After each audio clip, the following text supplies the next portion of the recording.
هذا القرآن يوحدنا لطريق الخير يوجهنا الله تعالى أنزله ورسول الله معلمنا. الحمد لله رب العالمين والصلاة والسلام على رسوله محمد وعلى آله وأصحابه أجمعين. أما بعد فأعوذ بالله السميع العليم من الشيطان الرجيم. بسم الله الرحمن الرحيم.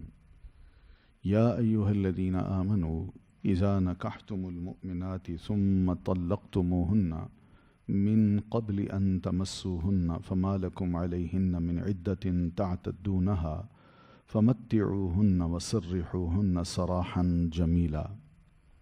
یہ کچھ واقعات ایسے ہوئے نبی علیہ الصلاۃ والتسلیم کی حیات طیبہ میں کہ نکاح ہوئے لوگوں کے. جب وہ بیوی کے پاس گئے تو بیوی نے ذرا اپنے آپ کو پرے ہٹایا، مراد یہ کہ مجھے مت چھو. تو یہ اس کی بے رغبتی ہے، اس کی عدم رضا ہے، یا لگتا ہے کہ اس پر زبردستی کی گئی ہے. تو ایسی صورت میں بہتر یہ ہوتا ہے کہ آدمی مزید جھگڑنے یا جھگڑے کو طول دینے سے، وہ نہیں چاہتی تو زبردستی اس کا میاں بن کے نہ رہے. یہ اتنے رائٹس ہیں عورت کے. تو یہاں مسلمانوں کو سمجھایا کہ مومنو اذا نکحتم المؤمنات، جب تم نکاح کرو مومن عورتوں سے، ثم پھر طلقتموہن، تم طلاق دے دو انہیں. تو طلاق کی ایک صورت یہ بھی ہو سکتی ہے کہ وہ جس طرح بتایا گیا تھا کہ یہ بیوی تمہاری ایسی ہے، اب اس کو دیکھا تو ویسی نہیں تھی، ٹھیک ہے. یا خدا نہ خواستہ بیوی گھر آئی ہے، اس کو ذرا نظر پڑی ہے تو اس تو بیمار ہے، اس کو تو جسم پہ کوئی اور بیماریاں ہیں. تو اس صورت میں آدمی فیصلہ کر لیتا ہے کہ میں اس کو بیوی بنا کے نہیں رکھ سکتا. تو ایسی صورت میں جو اجازت دی گئی وہ یہی ہے کہ تم ان کو طلاق دے سکتے ہو، لیکن طلقتموہن، طلاق دے دو تم انہیں، من قبل ان تمسوہن، اس سے پہلے کہ تم ان کو چھو، ٹچ کرنے سے پہلے. ان کو اگر تم طلاق دے دو تو یہ طلاق ہو جائے گی، لیکن فما لکم علیہن من عدہ، تو نہیں تمہارے لیے ان پر کوئی عدت تعتدونہا کہ تم شمار کرو اسے، کیونکہ ابھی چھوا ہی نہیں ہے، صرف طلاق نکاح ہوا نا، نکاح کے بعد طلاق دینا پڑ گئی. تو ایسی عورت پر کوئی عدت نہیں ہوگی کہ تم مطالبہ کرو کہ یہ عورت اب عدت گزارے گی یا وہ تمہارے لیے عدت گزارے گی. نہیں، کچھ رابطہ ہی نہیں ہوا، کچھ تعلق ہی قائم نہیں ہوا، اور اس سے پہلے ہی، چھونے سے پہلے ہی طلاق ہو گئی یا دے دی. تو اس کا مفہوم مسلمانوں کو سمجھایا کہ ایسی صورت میں عورت پر کوئی عدت نہیں ہوتی، بلکہ کیا کرو، فمتعوہن، ان کو کچھ فائدہ دے دو، یعنی کچھ ہلکی پھلکی چیزیں جو گھر کی ہیں یا اس نے پہنی ہوئی ہیں وہ دے دو. وسرحوہن، اور رخصت کر دو انہیں، سراحا جمیلا، بڑے اچھے طریقے کے ساتھ رخصت کرنا. تو یہ چند مسائل ہیں جو سمجھنے ہیں. تو اس آیت میں سب سے پہلی بات جو سمجھنے کی وہ یہ ہے کہ نکاح کا جو لفظ ہے، نکاح کیا، اذا نکحتم، جب تم نکاح کرو عورتوں سے، تو یہ نکاح، اس کو عقد بھی کہہ سکتے ہیں، عقد بھی اس کو کہا جاتا ہے نا، عقد نکاح. پھر دوسرا مسئلہ اس سے یہ پتہ چلتا ہے کہ عورت کو ٹچ کرنے سے پہلے، عورت سے علیحدگی سے پہلے اس کو طلاق دینا جائز ہے، مباح ہے، کوئی وجوہات ہوں تو، ٹھیک ہے نا. تو یہ مسئلہ بھی پتہ چلتا ہے. پھر ایک مسئلہ پتہ چلتا ہے کہ طلاق بالکل نہیں ہوتی جب تک کہ اس سے پہلے نکاح نہ ہو جائے. نکاح ہوگا تو طلاق ہوگی نا، جب نکاح ہی نہیں ہوگا تو طلاق کیسی ہو سکتی ہے. تو یہاں اس لیے فرمایا اذا نکحتم المؤمنات ثم طلقتموہن، ٹھیک ہے. اور پھر چوتھا مسئلہ اس آیت سے یہ پتہ چلتا ہے کہ ایسی عورت جس کے قریب اس کا خامن نہیں گیا اور اس نے اس کو طلاق دے دی ہے، تو ایسی عورت پر کوئی عدت نہیں ہے. وہ یہاں سے فارغ ہو کے فوراً بعد اس کا کہیں اور بھی نکاح ہو سکتا ہے. ٹھیک. تو یہ اور پانچویں بات اس سے یہ پتہ چلتی ہے کہ جب اس کو رخصت کرنا ہے، طلاق دی ہے، ظاہر ہے ایک دلہن بن کے آئی، تمہیں پسند نہیں آئی، یا تم نے اس میں کوئی بیماری دیکھی یا کوئی اور وجوہات سامنے آ گئی جس کی وجہ سے فیصلہ یہ کر لیا کہ میں اس کے ساتھ نہیں رہ سکتا، اس کو ٹچ ہی نہیں کرنا، تو ایسی صورت میں اس کو کچھ تھوڑا بہت دے دینا ہے. تھوڑا بہت سے مراد یہ کہ جو کپڑے پہنے ہوئے ہیں وہ دے دیے جائیں، یا کوئی زیور دیا ہوا ہے تھوڑا سا وہ دے دیا جائے، یا کوئی اور چیزیں. وہ اپنا سامان تو لے جائے گی لیکن تم بھی رخصت کرتے وقت اس کو کچھ نہ کچھ دے دو. اور پھر رخصت بھی کس طرح کرو؟ بڑے اچھے طریقے سے، صراحً جمیلا. یہ اخلاقیات ہیں. ہمارے اپنے رابطے، ہمارے اپنے تعلقات ایک دوسروں کے ساتھ کیسے ہونے چاہیے، اس کا طریقہ یہ ہے. آج ہم اس پر عمل نہیں کرتے، گالیاں دیتے ہیں، برا بھلا کہتے ہیں، مقدمے بازیاں ہوتی ہیں، ایک دوسرے پر جھوٹے الزام لگتے ہیں، طلاق کے معاملے کو ہم لیٹ کر دیتے ہیں، اور نتیجہ کیا نکلتا ہے؟ بیچاری عورت بھی خوار ہوتی ہے اور مرد بھی خوار ہوتا ہے، بدنام ہوتے ہیں ایک دوسرے کی وجہ سے. تو اس لیے یہ طریقے بتائے ہیں دین نے، بڑے آسانی کے ساتھ اس معاملے کو حل کر لو. کوئی ضرورت نہیں ہے کوئی بہت بڑے بڑے اختلافات کرنے کی. تو اس لیے ایک مسئلہ علماء کا یہ بھی ہے کہ نکاح کے موقع پر اگر کوئی حق المہر مقرر کیا تھا اور پھر بعد میں طلاق دینا پڑی، تو ایسی صورت میں وہ حق المہر جو ہے نا، وہ جتنا مقرر کیا تھا مثلا 100 روپے، تو آدھا اس کو دیا جائے گا، آدھا دیا جائے گا. ٹھیک ہے. تو بہرحال یہ مسئلہ اس شخص کے لیے جس کو سیدنا ابن عباس رضی اللہ تعالیٰ عنہما یوں واضح کرتے ہیں کہ ایک شخص ہے جو اپنی ایک عورت سے نکاح کرتا ہے، پھر اس کو ٹچ کرنے سے پہلے طلاق دے دیتا ہے، اور ایک طلاق کی جگہ دے دے کافی ہے. اس کو ضروری نہیں ہے کہ ہر مہینے 3 ایک طلاق بھیجتا رہے. اور ایسی عورت پر کوئی عدت بھی نہیں ہے، ایک طلاق کافی ہے، بس وہ فارغ ہو گئی، بس فارغ ہوتے ہی دوسرے گھر میں پہنچے، دوسرا اس سے آ کے نکاح اسی وقت کر کے لے جا سکتا ہے. ٹھیک ہے. تو سیدنا ابن عباس نے پھر یہ آیت پڑھی فَمَتِّعُوهُنَّ وَسَرِّحُوهُنَّ سَرَاحًا جَمِيلًا، کہ بڑے اچھے طریقے سے اس کو رخصت کر دیا جائے بس. ٹھیک ہے. تو دوسرا مسئلہ کہ جب تک نکاح نہیں ہوگا طلاق نہیں ہو سکتی. اب کوئی بندہ یہ کہے ابھی نکاح نہیں کیا، ہر وہ عورت جس سے میں نے نکاح کیا اس کو طلاق، تو کیا یہ طلاق ہو جاتی ہے؟ یہ لغو طلاق ہے، لغو. ابھی نکاح ہی نہیں کیا تم ایسے ہوا میں فائر کر رہے ہو. اس لیے علماء کے اقوال ہیں کہ لا طلاق قبل النکاح، نکاح سے پہلے کوئی طلاق نہیں. امام ابو داؤد رحمۃ اللہ علیہ نے ایک حدیث بیان کی ہے نبی علیہ الصلاۃ والتسلیم کی، جس میں وہ لکھتے ہیں، کہتے ہیں اللہ کے رسول نے فرمایا لا طلاق لابن آدم فیما لا یملک، یعنی نکاح ابھی ہوا ہی نہیں، اس کی بیوی کا مالک بنا ہی نہیں اور اس پہلے ہی طلاق دے رہا ہے، تو ایسی طلاقیں نہیں ہوتی. ٹھیک ہے. تو یہ تو ہے فقہی مسائل چند جو اسی آیت کی روشنی میں علماء نے لکھے ہیں کہ اسی طرح ہی ہم مسلمانوں نے کرنا ہے، کیونکہ یہ زندگی میں یہ واقعات پیش آتے ہیں. کوئی ضروری نہیں کہ ایک بندہ شادی کرے وہ کہے بس جی شادی میری ہو جائے گی، میں سیٹ ہو جاؤں گا، یہ ہو جائے گا، وہ ہو جائے گا، ہے نا. ہو سکتا ہے کہ انبن ہو جائے، کوئی موقع ایسا اسی موقع پر خامند کو نظر آ جائے یا کوئی ایسی چیز نظر آ جائے جو اس کو انتہائی ناپسند ہو، تو وہ کہہ سکتا بھی طلاق. اس لیے شریعت نے یہ کہا ہے کہ شادی سے پہلے جس عورت سے نکاح کرنا ہے اس کو ذرا دیکھ لیا جائے. ایک بات ذرا دیکھنے سے نا انسان کے دل میں ایک محبت سی پیدا ہو جاتی ہے، بس ٹھیک ہے جا رہی ہے، ٹھیک ہے، اچھی ہے، مجھے اچھی لگی ہے.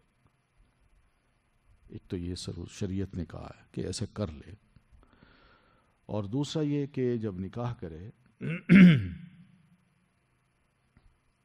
تو نکاح سے پہلے فیملی کے لوگ جو ہے نا وہ جب آپس میں ملیں تو دونوں فیملیاں اپنی اپنی جو خدا نخواستہ کمزوریاں ہیں لڑکے میں ہیں یا لڑکی میں ہیں وہ ایک دوسرے کو بتا دیں. یہ ضرور بتا دیں، کیونکہ نکاح کے بعد اگر یہ کمزوریاں سامنے آئیں تو وہ دل میں ایک گانٹھ پیدا کر کے نفرت میں بدل کے اور معاملہ طلاق تک جا سکتا ہے۔ تو اس لیے نکاح کے موقع پر بڑی تاکید کی گئی ہے کہ وَقُولُوا قَوْلًا سَدِيدًا، جب تم ایک دوسرے سے بات طے کرو تو بالکل سیدھی سیدھی بات کر لو، کوئی عیب نہ چھپاؤ، ہر بات ایک دوسرے کو واضح کر دو۔ تو یہ دو چیزیں نکاح سے پہلے واضح ہونی چاہیے، پھر اس کے بعد انسان نکاح کرے تو یہ خرابیاں پیدا نہیں ہوتی، ٹھیک ہے؟ تو یہ وہ تاکید ہے۔ پھر آگے فرمایا یا ایھا النبی، اے نبی صلی اللہ علیہ وسلم، انا احللنا لک، بے شک حلال کر دی ہم نے آپ کے لیے، ازواجک، آپ کی بیویاں، اللاتی، وہ بیویاں جنہیں آتیتا دیے آپ نے، اجورہن، مہر ان کے۔ یہاں نبی صلی اللہ علیہ وسلم کو اللہ تعالیٰ نے یہ فرمایا کہ وہ بیوی جس کو آپ نے نکاح کے بعد حق المہر دیا ہے، اللہ نے اس کو آپ کے لیے حلال کر دیا ہے۔ یہ آپ کی زوجات مطہرات ہیں اور آپ صلی اللہ علیہ وسلم نے ان کو حق المہر دیا تھا۔ جیسے کہ حدیث میں آتا ہے، ام المومنین سیدہ سلمہ جو ہیں، ان کے بیٹے ہیں، تو انہوں نے سألت، وہ کہتے ہیں کہ میں نے سألت عائشہ تھا، میں نے ام المومنین سیدہ عائشہ سے پوچھا، کم کان صداق نساء النبی صلی اللہ علیہ وسلم، نبی صلی اللہ علیہ وسلم کی بیویوں کا حق المہر کتنا ہوتا تھا؟ قالت، وہ کہتے ہیں، انہوں نے جواب دیا، کان صداقہ فی ازواجہ اثنتی عشرۃ اوقیۃ ونشا، کہ آپ صلی اللہ علیہ وسلم اپنی بیویوں کو حق المہر جو تھے 12 اوقیہ دیا کرتے تھے، ونشن، اور تھوڑا سا زائد۔ ہل تدری من نش، کیا تم جانتے ہو کہ نش کیا ہوتا ہے؟ تو اس کی وضاحت انہوں نے فرمائی، ہوا نصف اوقیۃ، وہ آدھا اوقیہ تھا، وذالک 500 درہم، اور یہ 500 درہم بنتے ہیں۔ تو 500 درہم نبی علیہ الصلاۃ والتسلیم نے اپنی بیویوں کو حق المہر دیا تھا۔ یہ صحیح مسلم کی حدیث ہے۔ پھر اسی طرح ہمیں یہ بھی پتہ چلتا ہے کہ ام حبیبہ بنت ابی سفیان جو حبشہ میں تھی اور جن کا نکاح طے کیا تھا حبشہ کے نجاشی بادشاہ نے، کہ نبی علیہ الصلاۃ والتسلیم سے ان کا نکاح ان سے کرایا، تو ان کا جو حق المہر تھا وہ 400 دینار تھا، 400 دینار۔ اسی طرح سیدہ صفیہ ہیں جو قید ہوئی تھی خیبر کے قلعے کی فتح کے بعد، ایک یہودی ربائی کی بیٹی ہیں اور یہودی ربائی کی بیوی بھی ہیں، بہن بھی ہیں، پورا خاندان سیدنا یوسف علیہ الصلاۃ والتسلیم کی نسل سے ہے۔ تو ان کا خاوند بھی مارا گیا، باپ بھی قتل ہو گیا، بھائی بھی، چچا بھی، تو یہ قید ہوئیں۔ تو نبی علیہ الصلاۃ والتسلیم کے حصے میں جب آنے لگیں تو آپ صلی اللہ علیہ وسلم نے فرمایا، میں تمہیں آزاد کر کے تم سے نکاح کرنا چاہتا ہوں، تو راضی ہو گئی۔ تو نبی علیہ الصلاۃ والسلام نے ان کی آزادی کو ان کا حق المہر بنا دیا، ٹھیک ہے نا، وجعل عتقها صداقها، ان کی آزادی کو نبی صلی اللہ علیہ وسلم نے حق المہر ان کا بنا دیا۔ اسی طرح ایک تیسری بیوی ہیں جویریہ بنت الحارث، یہ بہت بڑے سردار کی بیٹی تھی، یہ بھی قید ہوئی۔ تو نبی صلی اللہ علیہ وسلم نے ان کی آزادی کے جو پیسے طے تھے ثابت بن قیس کے حصے میں یہ آئی تھیں، تو آپ نے ان کے طے شدہ پیسے ادا کر کے پھر ان سے نکاح کر لیا۔ تو اس طرح نبی علیہ الصلاۃ والتسلیم کی ازواج کو دیکھیں تو آپ نے کسی کو 12 اوقیے دیے، 12.5 اوقیے، کسی کو 400 دینار ملے ہیں، اور کسی کو آزاد کیا ہے تو اس کا حق المہر اس کی آزادی بنا دیا، اور پھر کسی کی طرف سے پیسے ادا کر دیے اور اس سے نکاح کر لیا۔ تو یہ ہے، ان کی طرف اشارہ ہے کہ اللہ کے رسول یہ ساری بیویاں آپ کے لیے حلال ہیں، اللتی آتیت اجورہن، جن کو آپ نے ان کے حق المہر دیے ہیں، ٹھیک ہے۔ تو یہ مطلب کیا ہے اس کا؟ یعنی وہ عورتیں جن کو آپ نے پہلے لونڈی بنایا، پھر آزاد کیا، اور آزاد عورت سے آپ نے نکاح کیا ہے، تو یہ بھی حلال ہے. اور کسی نے اگر بیچ میں پڑھ کے آپ سے نکاح کروا دیا ہے تو وہ بھی حلال ہے، کیونکہ حق المہر ان کو ملا ہے. سمجھ آ رہی نا؟ تو یہ پتہ چلتا ہے کہ شادی تو انسان کرے مگر بیوی کو حق المہر دے، یہ اس کا حق ہے، چاہے اسی نکاح کے موقع پر دے دے یا وعدہ کر لے کہ میں بعد میں تمہیں دوں گا، اور یہ دینا ہے. اس کے ہاتھ میں ایک دفعہ تھما دیا جائے بس. یہ نہیں سوچا جائے کہ جی اپنے گھر کی تو ہے کوئی بات نہیں، وہ بھی یہی کہہ دیتی ہے آپ کوئی پرائے ہیں. تو یہ سب باتیں جو ہے نا یہ وقتی ہوتی ہیں. ایک دفعہ ہاتھ میں دے دیا جائے، پھر اس کے بعد بیوی جو چاہے، اور یہ بیوی کی پراپرٹی ہے، یہ یاد رکھیے اس کی پراپرٹی ہے کہ وہ اس سے میاں لے نہیں سکتا. وہ اپنی مہربانی سے، شفقت سے، محبت سے اگر دے دے تو اور بات ہے، لیکن میاں زبردستی نہیں لے سکتا. تو یہ حق المہر ان کا حق بنتا ہے. نبی کو اگر اتنی تاکید کی گئی ہے تو ہمارے لیے بھی ہے. پھر یہ حق المہر جو ہے نا ایک ٹوکن منی ہوتی ہے کہ میاں نکاح کے موقع پر اپنی بیوی کی قدر کرتے ہوئے اس کے سٹیٹس کو دیکھ کے اور اپنے حالت کو بھی دیکھ کے فراخ دلی کے ساتھ جو بھی اس موقع پر دیتا ہے یہ ایک ٹوکن منی ہوتی ہے. اور یہ ٹوکن منی اس بات کی گارنٹی ہوتی ہے بیوی کا دل لبھانے کے لیے کہ جو میں یہ ٹوکن دے رہا ہوں یہ تو صرف ٹوکن ہے، آگے بڑی ذمہ داریاں وہ بھی میں اٹھانے کو تیار ہوں. ٹھیک ہے نا؟ تمہارے کپڑے ہیں، تمہارا کھانا ہے، تمہاری رہائش ہے، تمہارا سب کچھ ہے، وہ میں ذمہ دار ہوں اس کا. ٹھیک ہے نا؟ تو یہ مرد ذمہ دار ہوتا ہے، اسی نے سب کچھ دینا ہے. اسی وجہ سے مرد کو قوام کہا گیا ہے. الرجال قوامون علی النساء بما انفقوا، کیونکہ مرد کماتے ہیں وہ بیوی پر خرچ کرتے ہیں، اس وجہ سے اس کو قوام کہا ہے. معاملہ الٹا ہو پھر قوام بننے کی کوشش کوئی نہ کرے، پھر گزارا کرے. ٹھیک ہے نا؟ اچھے طریقے سے گزارا کرے، اللہ کا شکر کرے. ہاں یہ بھی ایک سوچ ہونی چاہیے نا، کہ یہ تو نہیں نا کہ ٹھیک ہے جی میں نکما بن کے رہوں گا، بیوی کی طرف سے بڑے باپ کی بیٹی ہے، میں نے شادی کر لی، اب آرام کروں گا. نہ، ایسا نہیں. پھر بیوی کی قدر کرے انسان، شکر کرے اللہ کا کہ الحمدللہ اللہ تعالیٰ نے ایسی بیوی دی ہے جو کم از کم میری ضرورتیں بھی پوری ہو رہی ہیں اس سے. پھر وما ملکت یمینوں کا، اور اللہ کے رسول وہ عورتیں بھی آپ کے لیے حلال ہیں جن کے مالک ہیں دائیں ہاتھ آپ کے، یعنی جن کو آپ مال غنیمت سے جو آپ کو ملتی ہیں اور آپ ان کو لونڈیاں بنا لیتے ہیں، تو وہ بھی آپ کے لیے حلال ہیں. اور یہ وہ عورتیں کون سی ہیں؟ مما افا اللہ علیک، اس میں سے جو لٹایا اللہ نے آپ پر، یعنی مال غنیمت کے طور پر اللہ تعالیٰ نے ان کو آپ کو عطا کیا.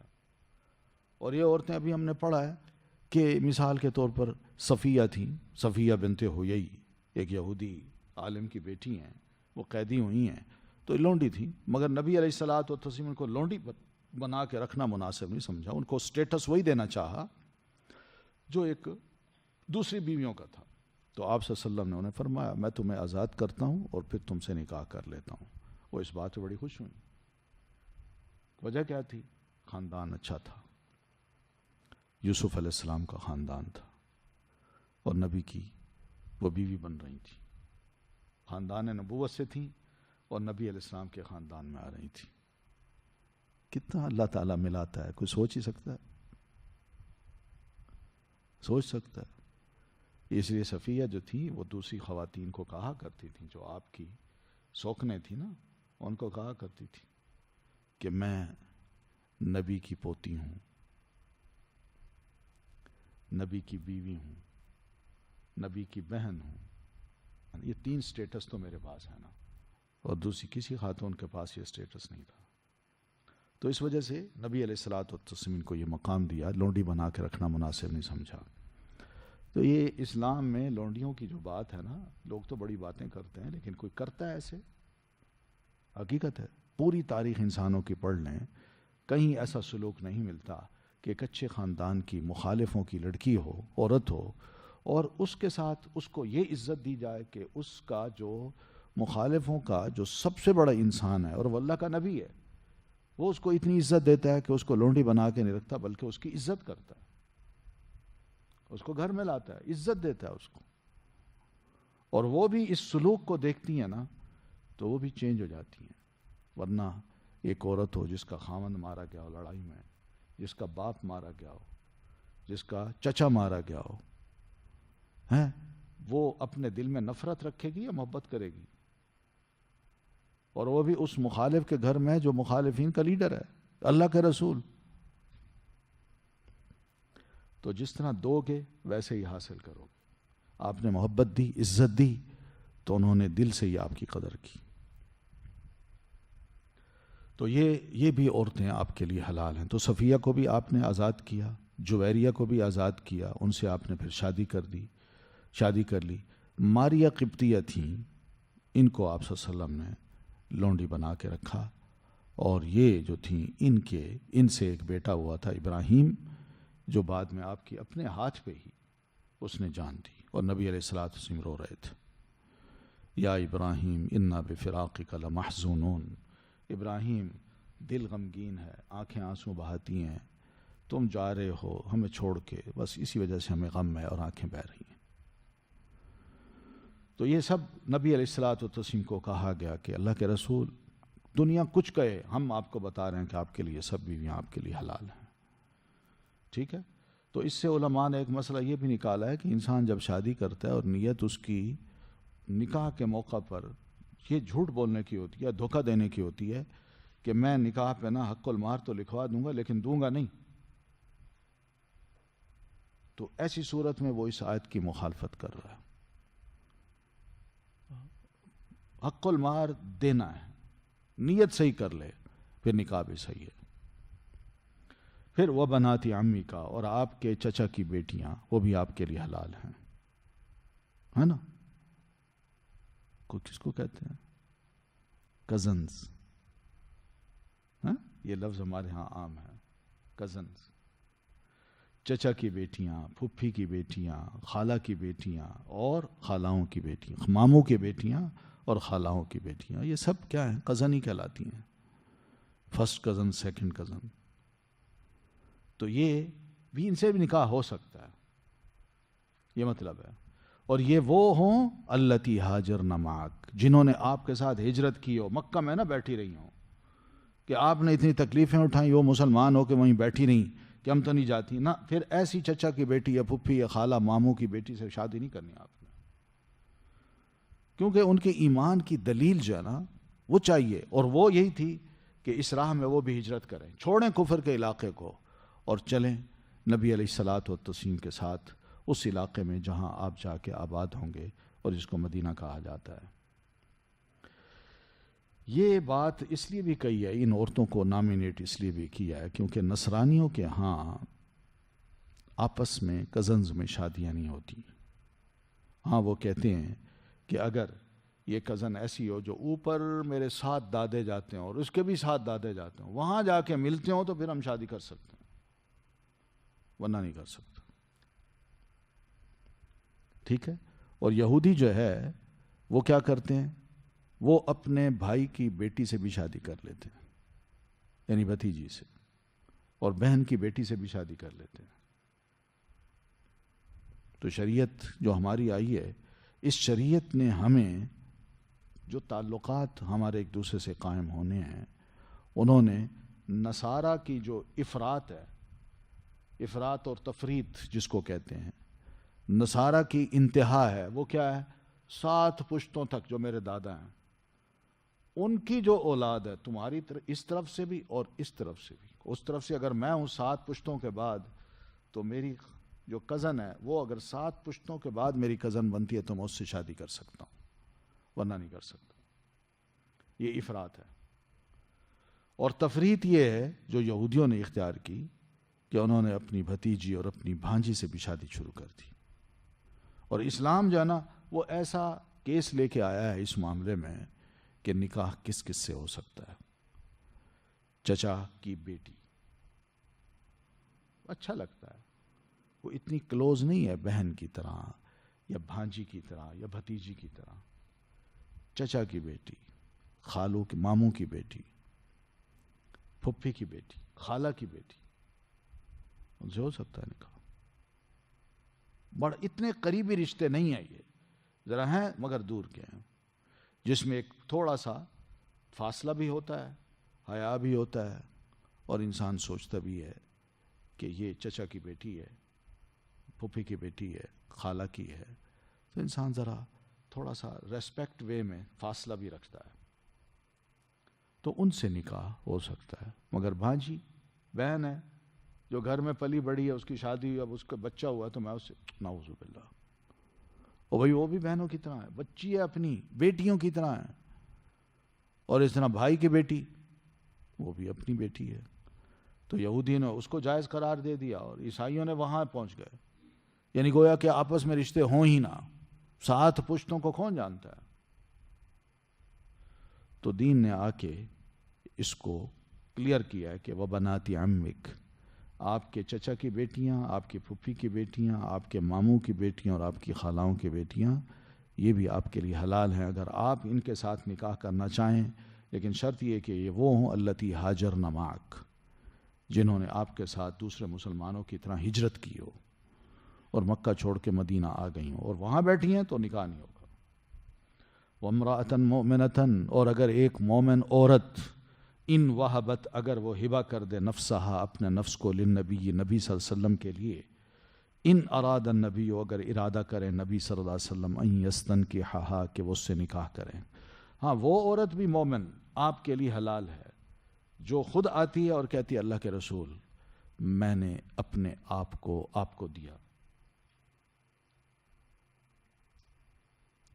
یہ حالات تھے ایسے, والد شہید ہو گیا, بھائی بھی مارا گیا, پیچھے اس کا کوئی پرسان حال نہیں ہے, جوان ہے, وہ آئی اور نبی علیہ الصلوۃ والتسلیم سے عرض کی اللہ کے رسول وہبت لک نفسی. یہ واقعہ ہوا ہے, آپ مسجد میں تشریف فرما تھے, ایک صحابی بیٹھے ہیں, غریب سے صحابی ہیں, وہ بھی وہاں بیٹھے ہوئے ہیں, خاتون آ گئی, کہتی اللہ کے رسول میں نے اپنا آپ کو دے دیا. تو جو ہی وہ بات کر رہی تھی تو نبی علیہ السلام نے اس کی طرف دیکھا اور یوں نظر جھکا لی بس, اور آپ خاموش رہے. اب وہ جو ساتھ بیٹھا ہوا تھا وہ سوچنے لگا کہ شاید اللہ کے رسول صلی اللہ علیہ وسلم نکاح نہیں کرنا چاہتے.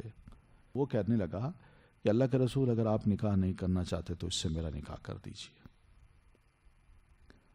تو نبی علیہ السلام نے فرمایا کیا ہے تمہارے پاس اس کو دینے کے لیے؟ وہ کہتے ہیں میرے پاس یہی 2 چادریں ہیں.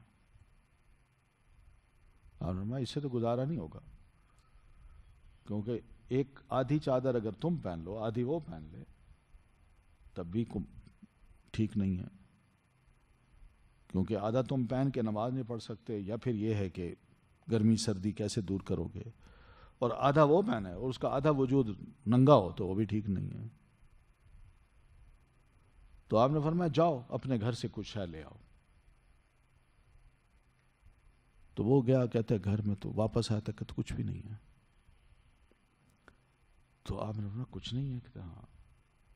اب یہ تھوڑی تھوڑی وقفے کے بعد نا اللہ کے رسول دیکھ رہے ہیں کہ اس عورت کا رد عمل کیا ہے, کیا وہ اس بندے سے شادی کرنے کو تیار بھی ہے کہ نہیں, اتنا غریب ہے, شادی کرنے کو تیار بھی ہے کہ نہیں, یا نہ کر دیتی ہے. لیکن وہ خاموش ہے. پھر آپ فرماتے ہیں جاؤ دوبارہ, التمس ولو خاتما من حدید, چاہے تمہیں لوہے کی ایک چھوٹی سی انگوٹھی مل جائے وہ لے آؤ, جاؤ.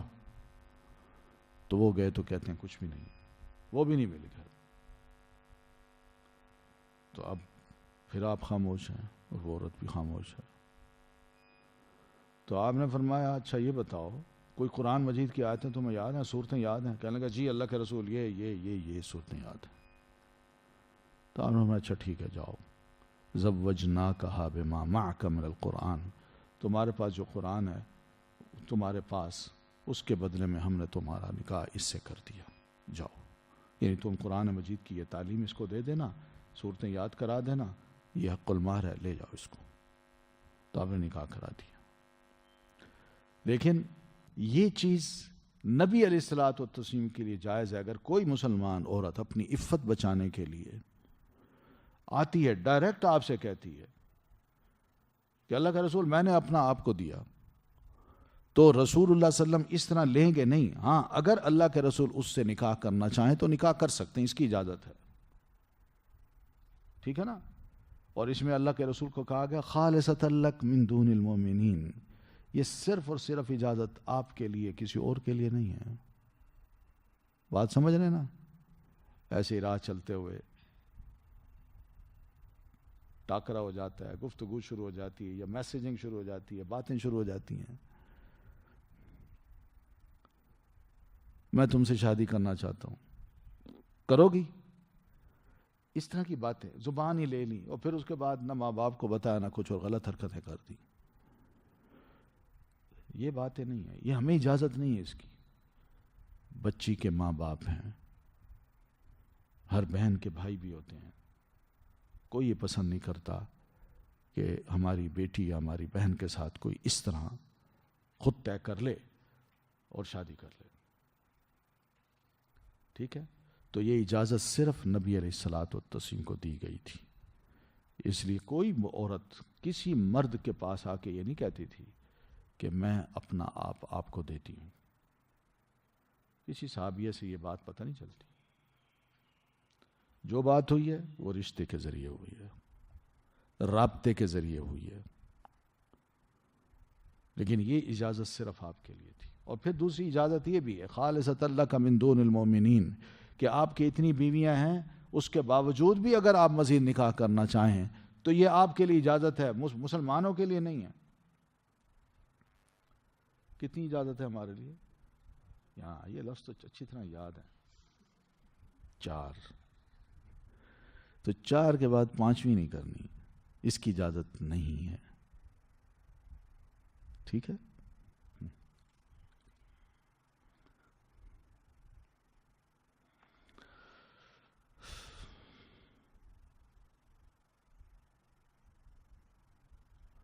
پھر اس کے بعد سمجھا قد علمنا، تحقیق جان لیا ہم نے، ما فرضنا، جو فرض کیا ہم نے، علیہم ان پر، من فی ازواجہم ان کی بیویوں کے معاملے میں، وما ملکت ایمانہم اور جن کے مالک ہیں دائیں ہاتھ ان کے. نبی صلی اللہ علیہ وسلم کو اللہ تعالیٰ فرماتے ہیں کہ اللہ کے رسول ہمیں پتہ ہے کہ ہم نے اہل ایمان پر کیا کچھ فرض کیا ہے اور کیا کچھ ان کو خصوصیت عطا کی ہے. خاص طور پر نکاح کے مسائل کیسے کیسے ہیں ہم نے بتا دیے ہیں، ہمیں پتہ ہے. اس لیے کوئی نکاح بغیر عقد کے نہیں ہو سکتا، بغیر نکاح کے کوئی نکاح نہیں ہو سکتا. ایک تو یہ بات ہے. اور پھر دوسری بات یہ ہے کہ کسی آزاد عورت سے نکاح جو ہے وہ نہیں ہو سکتا جب تک کہ اس کا ولی جو ہے وہ بیچ میں نہ ہو اور گواہ موجود نہ ہو. اللہ فرماتے ہیں ہم جانتے ہیں ما فرضنا علیہم فی ازواجہم، کہ کیا کچھ فرض کیا ہم نے ان پر ان کی بیویوں کے معاملے میں. کسی کو بیوی بنانا ہے تو بیوی بنانے سے پہلے مرد پر کیا کیا فرض عائد ہوتے ہیں ہمیں پتہ ہے. ٹھیک ہے. اور بیوی پر بیوی بناتا جائے مگر 4 سے زیادہ نہ ہو، یہ بھی ہمیں پتہ ہے. اور ہاں لونڈیوں کی اجازت ہے، شرط یہ کہ وہ مومنہ ہو یا کتابیہ ہو، اور وہ قید ہو کے آئی ہو یا وہ آلریڈی کسی کی لونڈی ہو. تو ایسی صورتوں میں بندہ جب مالک بنتا ہے ان کا تو پھر ان کو بھی بطور ایک لونڈی کے اپنے ساتھ رکھ سکتا ہے. ٹھیک ہے. تو اللہ تعالیٰ نے پھر اس آیت میں کیا سمجھانا چاہا؟ قد علمنا ما فرضنا علیہم فی ازواجہم. اللہ یہ فرمانا چاہتے ہیں کہ میں نے اہل ایمان پر جو چیز فرض کی ہے اس کا مجھے پتہ ہے. اس میں ایک بات یہ ہے کہ لا نکاح الا بولی، کہ ولی کے بغیر نکاح نہیں ہوتا. ٹھیک ہے. یہ شادی کرنے والے کو پتہ ہونا چاہیے کہ وہ کسی بھی لڑکی سے شادی کرنا چاہتا ہے، جب تک اس کا والد بیچ میں نہ ہو وہ شادی نہیں کر سکتا، وہ شادی ہوگی نہیں۔ جب تک اگر والد نہیں ہے تو چچا ہو، چچا نہیں ہے تو بڑا بھائی ہو، ماموں ہو، یہ ولی ہیں، کوئی نہ کوئی بیچ میں ضرور ہو، تب جا کے نکاح ہوگا، اور اس نکاح کے موقع پر 2 گواہ بھی موجود ہوں۔ یہ اللہ فرماتا ہے ہمیں پتہ ہے کہ ہم نے اہل ایمان کو کیا کیا ان کو فرض کر کے بتا دیا کہ شادی کرنی ہے تو اس سے پہلے پہلے کیا فرائض ہیں جو ادا کرنے ہیں تم نے، ٹھیک ہے؟ تو یہ کیوں کہا لِكَيْ لَا يَكُونَ عَلَيْكُمْ عَلَيْكَ حَرَجٌ، تاکہ نہ ہو آپ پر کوئی تنگی، یعنی ہم نے ایک ایک بات کھول کے بتا دی ہے تاکہ آپ کسی بھی اب فیصلہ کرنا چاہیں، آپ چاہتے ہو کہ مزید نکاح کریں تو آپ کے لیے کوئی تنگی نہ ہو، آپ کو ہم نے بتا دیا ہے لِكَيْ لَا، تاکہ نہ ہو۔ اس کا تعلق اِنَّا أَحْلَلْنَا لَكَ أَزْوَاجَكَ سے ہے۔ کیوں حلال کی ہیں؟ تاکہ نہ ہو آپ پر کوئی حرج۔ سمجھ آ رہی ہے نا؟ وَكَانَ اللَّهُ غَفُورًا رَحِيمًا، اور ہے اللہ بہت بخشنے والا، خوب رحم کرنے والا۔ یعنی اللہ تعالیٰ نے یہ حکم تو دے دیے کہ کسی کا دل تنگ نہ ہو، اور اللہ کے رسول آپ بھی مکمل طور پر انڈیپینڈنٹ ہوں، اور آپ کو یہ اجازت ہم دے رہے ہیں، تو اس کو یہ نہ سمجھیے کہ یہ اللہ کے نزدیک آپ گناہ گار ہو جائیں گے، بلکہ اللہ تعالیٰ آپ سے بڑی محبت کی بات کرتے ہوئے اور تمام مومنوں کو بھی یہ سمجھاتے ہوئے فرما رہا ہے کہ یقین مانو کہ وَكَانَ اللَّهُ غَفُورًا رَحِيمًا۔ ایسی صورت میں اللہ کی مہربانیاں، اس کی رحمت اور اس کی بخشش تمہارے شامل حال ہوگی، کیونکہ اللہ تعالیٰ ہے ہی غفور اور ہے ہی رحیم۔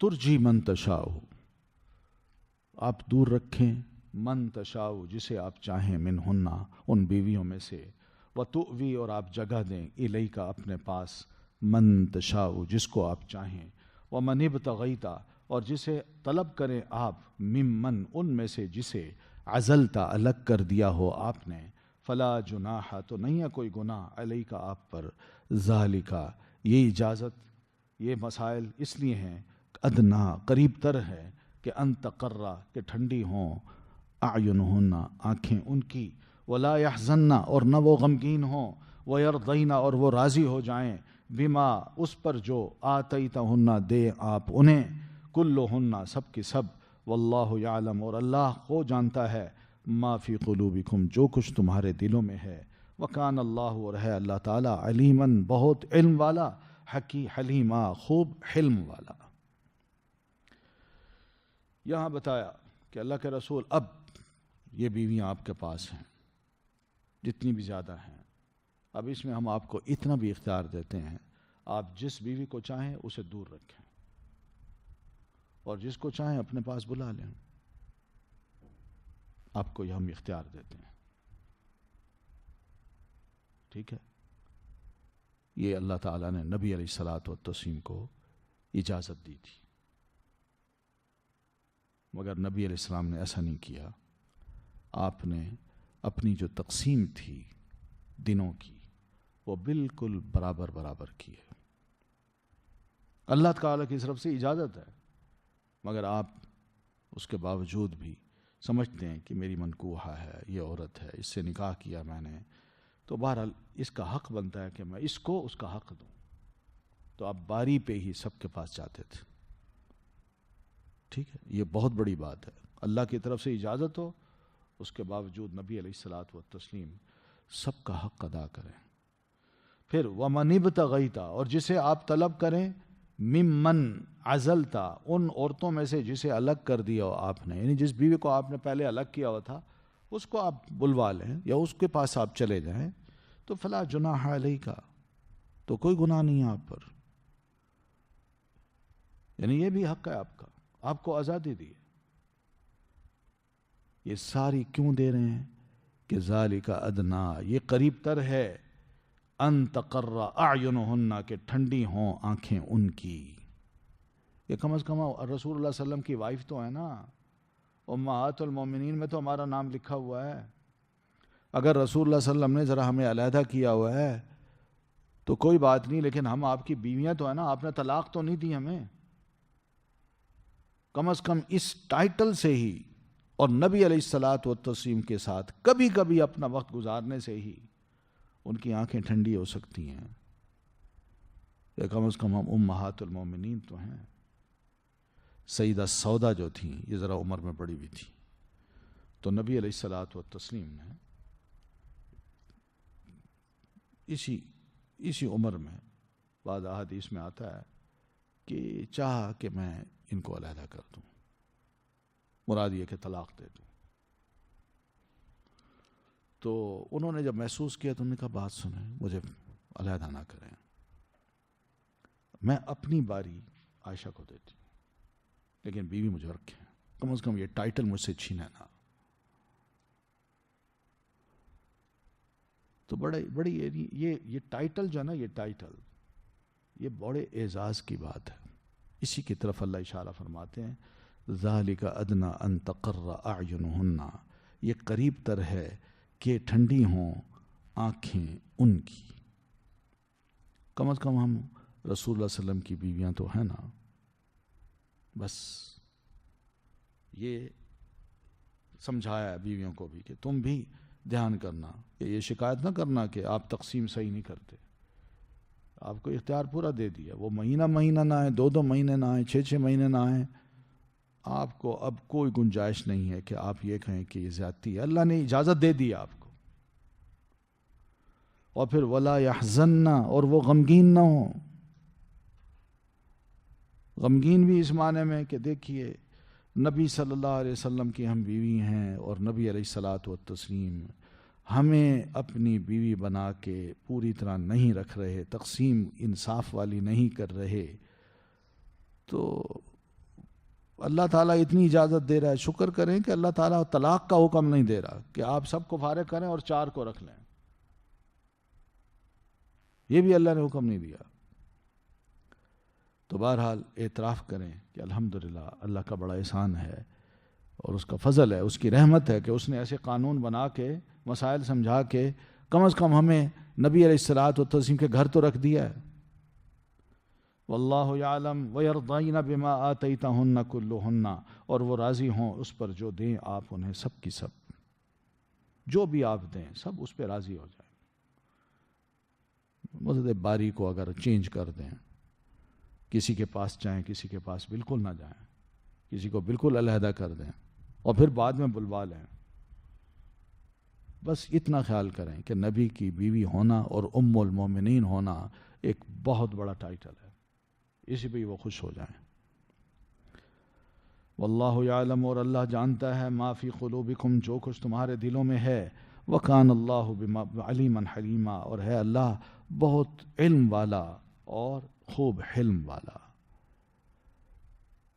یعنی اللہ فرما رہے ہیں کہ یہ میں حکم کیوں دے رہا ہوں، مسائل کیوں سمجھا رہا ہوں، کہ اللہ جانتا ہے کہ مردوں کے دلوں میں کیا کیا ہوتا ہے، کہ مرد بعض اوقات ایک بیوی کی طرف مائل ہوتا ہے، اس کو بہت زیادہ اچھی لگتی ہے، اور دوسری بیویوں کی طرف مائل نہیں ہوتا۔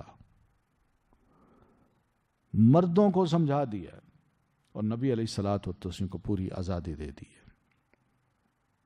تو یہ باتیں سمجھائی ہیں، اس لیے اللہ فرماتے ہیں میں جانتا ہوں کہ مردوں کے دلوں میں کیا کیا خیالات آتے ہیں، کس طرف وہ مائل ہوتے ہیں، اور کس طرح کی وہ بیویاں رکھ کے وہ کس کو پسند کرتے ہیں، کس کو نہیں پسند کرتے۔ تو میں یہ چاہتا ہوں کہ آپ کم از کم ان چیزوں سے آزاد ہوں۔ تو اللہ تعالیٰ نے آپ کو مکمل آزادی دے دی۔ وَكَانَ اللَّهُ عَلِيمًا حَلِيمًا، اور اللہ تعالیٰ علیم ہے، ضمیر دل کے اندر جو کچھ بھی چھپا ہوا ہے، یا دل کے اندر جو میلان ہے، جس کو انسان کتنا بھی نکالے، میں اس بیوی کی طرف جھکا ہوا ہوں، دوسری بیوی کی طرف نہیں، جتنا بھی وہ اس میلان کو چھپائے، مگر اللہ فرماتا ہے میں اچھی طرح جانتا ہوں، اس لیے تو مسائل بتا رہا ہوں۔ اور حلیمہ، میں بڑا بردبار بھی ہوں اپنے بندوں پر، کہ ان کو بڑا وقت دے دیتا ہوں تاکہ وہ توبہ کر لیں اس کی طرف، جو غلطیاں کی ہیں ان کو فوراً میں سزا نہیں دیتا۔ یہ اللہ تعالیٰ کی بردباری ہے۔ لا یحل لک، نہیں ہے حلال آپ کے لیے، النساء عورتیں، من بعد، ان کے بعد یا بعد اس کے، ولا اور نہ ان تبدلا کہ آپ بدل لیں بہن ان کے بدلے من ازواجن کوئی اور بیویاں.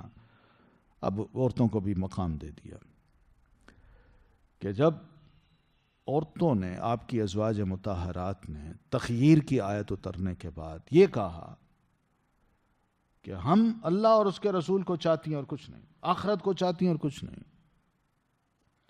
تو پھر اللہ تعالیٰ نے اب ان خواتین کے بارے میں نبی علیہ الصلاۃ والتسلیم کو فرما دیا کہ اس کے بعد، یعنی عورتوں کا یہ کہنا کہ ہم اللہ اور رسول کو چاہتی ہیں، اس کے بعد اللہ کے رسول آپ کے لیے ایک اور عورتیں اب حلال نہیں ہیں، مزید نکاح آپ نہ کیجیے، روک دیا. تو یہ جزا تھی جب انہوں نے اللہ اور اس کے رسول کو چنا، تو اللہ تعالیٰ نے اس کی جزا یہ دے دی کہ لا یحل لک النساء من بعد.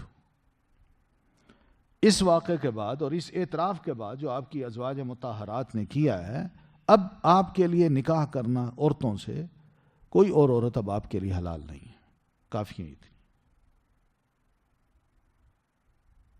ہے نا. آخر اللہ تعالیٰ نے یہ جانا ہے نا کہ ان خواتین نے کتنی قربانیاں دی ہیں، جیسا کہ صبح ہم پڑھ چکے ہیں. ازواج مطہرات نے دین کی راہ میں ہر قسم کی تکلیف بھی اٹھائی، برداشت کی، اور گھر کی جو تنگی تھی اس کو بھی برداشت کیا. کئی دن اگر گھر میں چولہا نہیں چلا تو وہ بھی برداشت کیا ہے، اور نبی علیہ الصلاۃ والتسلیم کو خوش رکھا ہے، اور آپ صلی اللہ علیہ وسلم کا کہنا مانا ہے. آپ نے جو کچھ دیا اس پر راضی رہی ہیں، اور اس معاملے پر بھی اگر ان کو تھوڑا بہت ہلاوا دیا گیا تو پھر بھی انہوں نے کہا ہے کہ ہم اللہ اور اس کے رسول کو چاہتی ہیں اور کچھ نہیں. تو اتنی بڑی وہ بات تھی، تو اللہ تعالیٰ نے پھر ان کو ایک بڑا اچھا مقام دے دیا کہ بس آپ ہی بیوی ہیں، اب آپ کے بعد کوئی اور بیوی آپ صلی اللہ علیہ وسلم کی نہیں بن سکتی. ٹھیک ہے، اور نہ ہی ولا ان تبدل بہن من ازواج، آپ ان کے بدلے میں کوئی اور بیوی لائیں، ایک کو طلاق دے دیں اس کے بدلے میں کوئی اور نئی بیوی لائیں، وہ بھی آپ کے لیے اب جائز نہیں ہے. وَلَوْ أَعْجَبَكَ حُسْنُهُنَّ، خواہ آپ کو ان کا حسن کتنا اچھا لگے، اب آپ کے لیے کوئی عورت ان بیویوں کے ہوتے ہوئے کوئی اور عورت حلال نہیں ہے. إِلَّا مَا مَلَكَتْ يَمِينُكَ، سوائے اس عورت کے جس کے مالک بن جائیں دائیں ہاتھ آپ کے، یعنی کوئی لونڈی ہو تو اور بات ہے، ورنہ نہیں. وَكَانَ اللَّهُ، اور ہے اللہ تعالیٰ، عَلَى كُلِّ شَيْءٍ رَقِيبًا، اوپر ہر چیز کے خوب نگران. بس اب دیکھیے کتنی منع ہے کہ عورتوں کو کیا مقام ملا ہے کہ اللہ تعالیٰ نے رسول اللہ صلی اللہ علیہ وسلم کو بھی روک دیا کہ اب اس کے بعد کوئی عورت آپ کے لیے حلال نہیں ہے. نگرانی کیا کر رہا ہے اللہ تعالیٰ کہ اس نے کیا چیز آپ کے لیے حلال کی ہے اور کیا چیز آپ کے لیے حرام کی ہے، یہ مراد ہے، اللہ کو پتہ ہے. اور اس کے علاوہ اور بھی بہت سی چیزیں ہیں، کون سی عورت آپ کے لیے حلال کی ہے اور کون سی حرام کر دی ہے، اللہ تعالیٰ پوری نگرانی کر رہا ہے. اس کے علم سے کوئی شے چھپی ہوئی نہیں ہے، اور نہ ہی وہ اس علم کی نگرانی کرنے میں تھک رہا ہے. ٹھیک ہے، تو یہ تو تھے ریلیٹڈ مسائل جو نبی علیہ الصلاۃ والتسلیم سے تھے. تو پتہ چلتا ہے کہ اللہ کے رسول اللہ کی سیرت کس طرح کی تھی، آپ کی عادات اللہ تعالیٰ نے کیسی بنا دی، آپ کی معاشرت، آپ کی فیملی لائف کو اللہ تعالیٰ نے کس طرح سموتھ کر دیا تاکہ آپ کا مشن جو ہے وہ چلتا رہے. اس میں بیویوں کے مطالبے، ان کی ناراضگیاں یا ان کا یہ خدشے یا ہمیں طلاق نہ دے دیں، یہ سب ایسی چیزیں تھیں جو اللہ تعالیٰ نے کنٹرول کر کے بڑے آسانی کے ساتھ سب کو مطمئن کر دیا، رسول اللہ کو بھی اور ازواج مطہرات کو بھی. ٹھیک ہے، کافی ہے اتنا، باقی انشاءاللہ پھر کل پڑھیں گے. سبحانک اللہم بحمدک، اشہد ان لا الہ الا انت، استغفرک واتوب الیک. الله تعالى أنزله ورسول الله معلم